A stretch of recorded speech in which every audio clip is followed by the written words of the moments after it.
성경 톱파보기 시즌2. 오늘 이정도 목사님, 오늘 모양새가 조금 이상합니다만, 예. 제가 미리 말씀드렸어요. 우리 목사님, 오늘 출타하시는 관계로 코너만 아니고, 요거 녹음이에요. 녹음입니다. 녹음입니다. 저는 지금 아마 열심히 기도하고 있을 것으로 생각됩니다.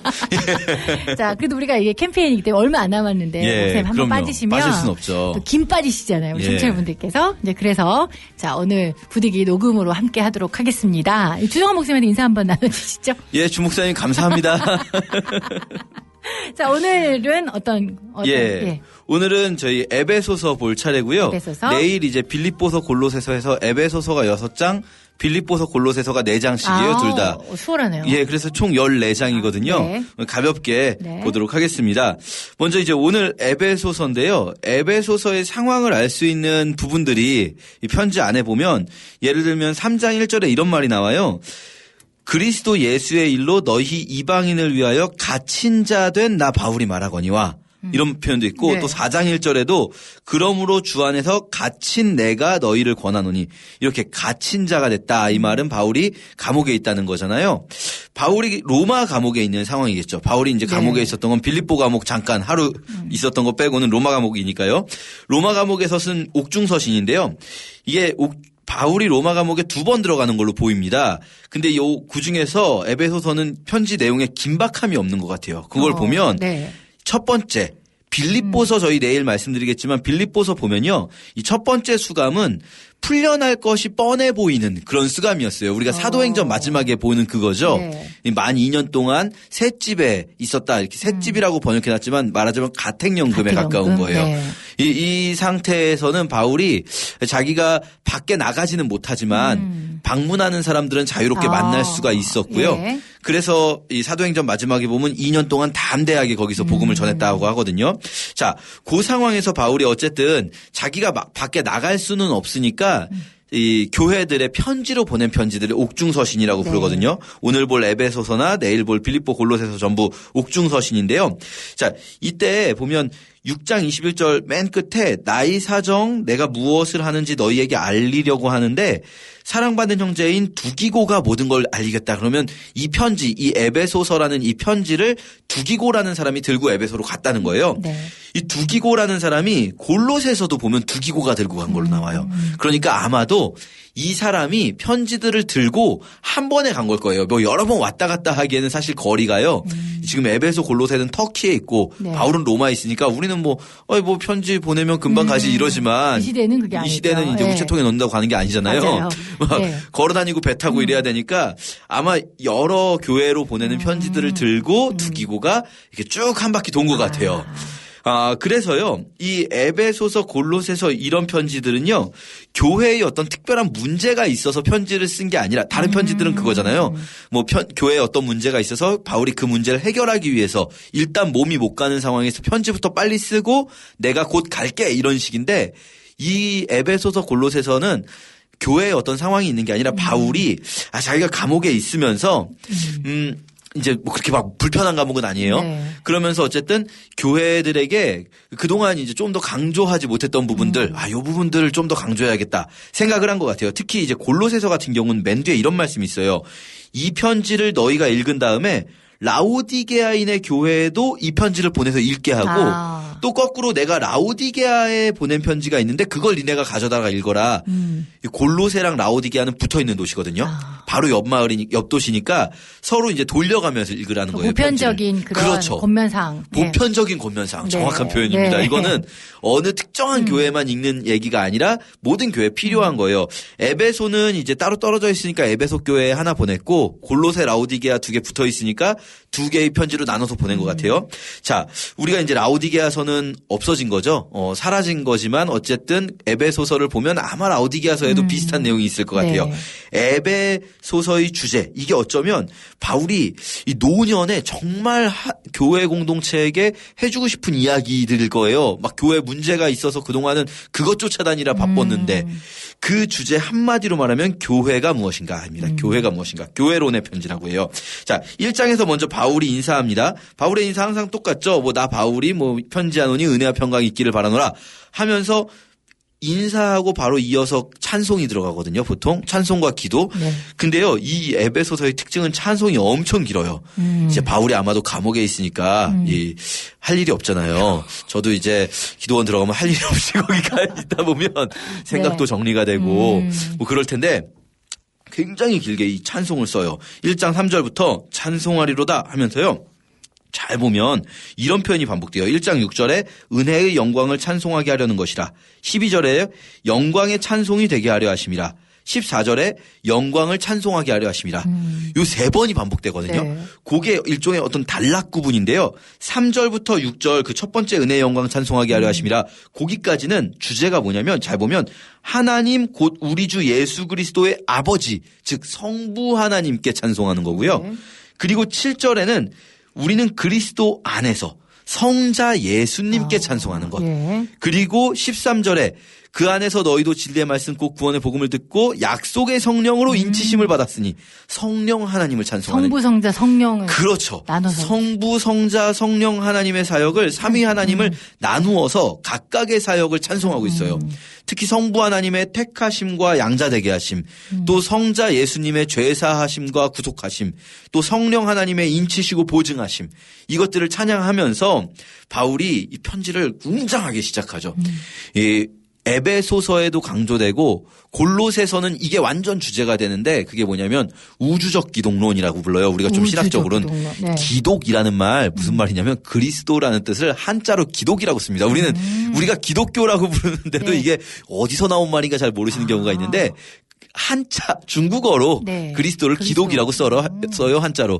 그리스도가 우주적인 분이시라는 것. 네. 단지 그냥 이스라엘에만 국한되는 분, 또 인간만의 구원자가 아니라 아주 우주적인 영광이 넘치는 그런 분이시다라는 걸 강조해요. 그러면서 기도를 하면서요. 바울이 에베소 성도들을 위한 기도하면서 그분이 얼마나 크고 높으신지 분인지 기도하다가 1장 마지막에 이렇게 이 주제로 싹 넘어갑니다. 그게 뭐냐면 만물을 그의 발, 예수의 발 아래 복종하게 하시고 그가 너무나 위대한데 그를 교회의 머리로 담으셨다.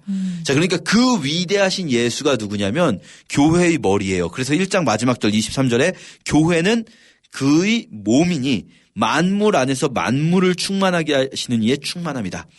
이 예수는 단지 인간의 구원자가 아니라 만물이 예수 안에 있는 거거든요.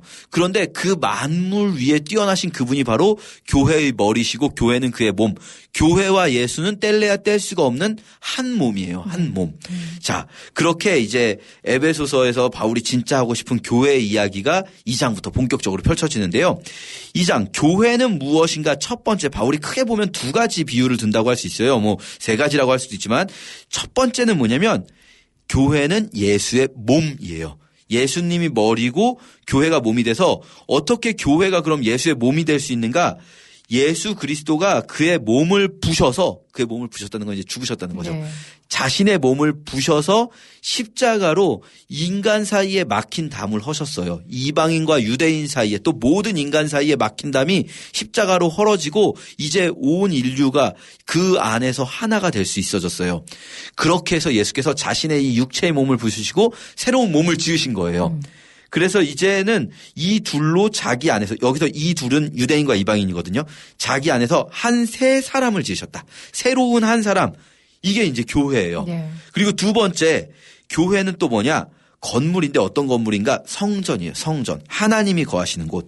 요게 좀 주의하실 게 우리는 보통 성전 그러면 우리 개인의 몸만 생각하거든요. 너희 몸은 하나님의 영이 거하시는 성령의 네. 전인 줄 알지 못하느냐?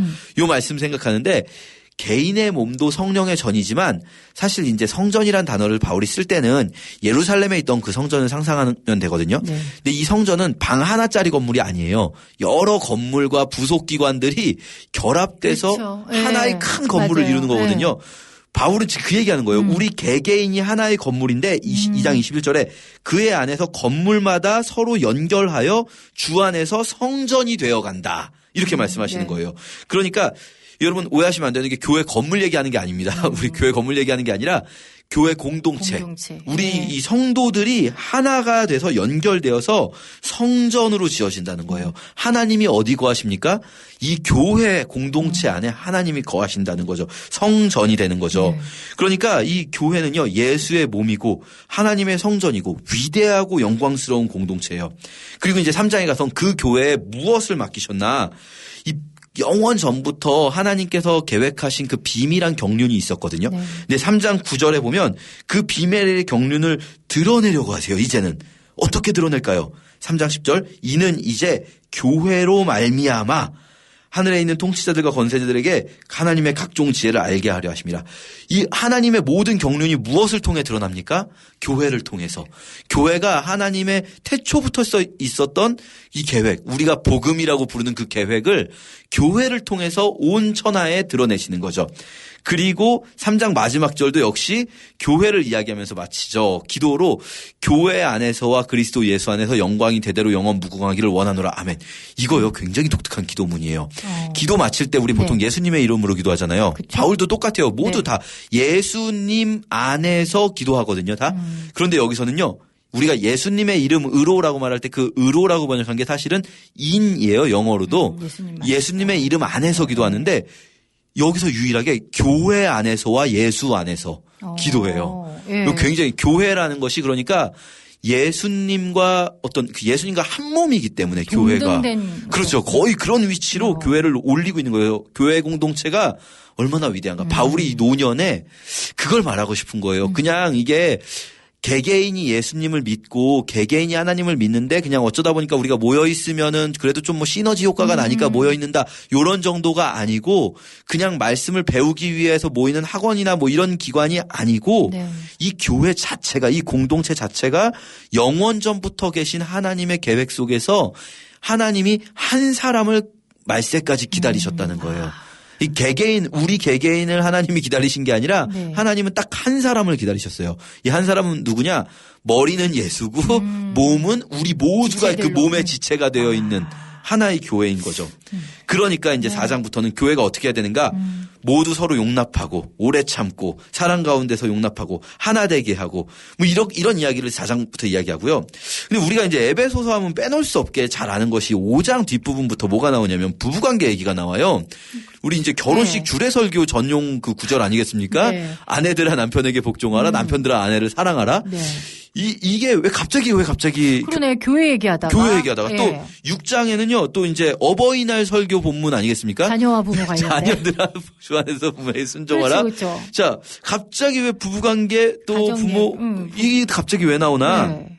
자, 이게 어떤 문맥에서 나오냐면요 5장 15절부터 그런즉 너희가 어떻게 행할지 교회 안에서 어떻게 행할지 자세히 주의하라고 하는데요. 교회 안에서 5장 19절에 보면 뭐 해야 됩니까? 시와 찬송과 신령한 노래들로 서로 불러야 돼요. 혼자 찬송하는 게 아니라 서로 화답하면서 노래 부르고 그리고 범사에 우리 주 예수 그리스도의 이름으로 항상 감사하고 그리고 5장 21절이 중요해요. 그리스도를 경외함으로 피차 복종하라. 이게 교회에 내리는 명령이거든요. 네. 교회 안에서 서로가 서로에게 복종하라는 거예요. 이 5장 21절에 그 뒤에 있는 모든 문장들이 연결되어 있는 겁니다. 이게요. 그리스도를 경외함으로 피차 서로 복종하라. 아내는 남편에게 복종하고 남편도 아내에게 사랑하라고 표현했지만 그것이 결국 그리스도께서 하신 것처럼 사랑한다는 게 뭡니까? 그리스도께서 교회를 위해 자신의 몸을 주셨잖아요. 서로 복종하라는 거예요. 네. 이게 잘못 읽으면 아내들만 남편한테 복종하고 남편은 사랑만 해줘도 되니까 되게 이거 아내가 불리한 거 아닌가 싶지만 남편은 아내를 위해 죽어야 된다는 거예요. 그리스도께서 교회를 하신 것처럼 서로 복종하는 거죠. 자녀도 부모에게 복종하고 부모 또한 자녀를 노엽게 하지 말면서 서로 피차 복종하고 종과 상전도 자, 왜 부부관계, 부자관계, 종과 상전관계가 나오는가? 당시에 교회라는 게 실제로 다 가정교회였잖아요. 그렇죠. 그럼 그 당시에 이제 교회 안에 누가 있냐면 부부가 있고 부모와 자녀가 있고 종과 상전이 있고 이게 교회였던 거예요. 그러네요. 그 당시는. 지금 우리의 교회하고는 좀 다릅니다. 지금 우리 교회는 사실 가족들이 다 다른 교회 다니는 경우도 있고 뭐 가족들이 다 있지 않고 그냥 모르는 사람들도 많고 이렇지만 그렇죠. 그 당시에는 한 가족이 전체가 한 교회에 다니면서 한 교회라는 게 몇 개의 가족으로 이루어진 가정교회였거든요. 그러니까 이제 이게 다 교회 안에서 어떻게 해야 되는가? 피차 복종해야 된다. 요거죠. 네. 우리 이렇게 에베소서 읽으시면서요. 아, 내가 교회에서 이거 함부로 하면 안 되겠구나. 뭐 그냥 나만 함부로 하면 안 되고 그런 게 아니라 우리 모두가 교회라는 곳이 얼마나 영광스러운 곳인지 네. 우리가 꼭 기억해야 된다 생각하면서 에베소서 읽으면 좋겠습니다. 네. 자, 성경 톱파보기 알맹이 퀴즈 드립니다. 예. 에베소서 오늘 네. 하면서 에베소서는 결국 딱 한마디로 하면 이것을 위한 서신이라 네, 했거든요. 맞아요. 어딘가 우리 알고 잘 아는 어디죠? 네. 자, 에베소서는 어디를 위한 편지일까요? 어디를 위한 편지일까요? 보기 드립니다. 1번 1번 학교. 학교, 중요하죠. 2번 학원. 학원. 요즘 또 학원에서 많이 하죠. 무슨 학원이요? 예. 뭐 성경 학원이라고 할까요? 3번 3번 교회. 교회. 에베소서는 무엇을 위한 서신일까요? 그렇죠. 1번, 학교. 2번, 학원. 3번. 교회. 정답하시는 분들 우물정 9330 단문 50원 장문 유료 문자 카카오톡 대장극동 방송으로 지금 넣어주시고요. 자, 정답은 주정한 목사님 뽑습니다. 예, 주 목사님 잘 정답자는 부탁드립니다. 네, 자 목사님 내일 뵐게요. 고맙습니다. 감사합니다.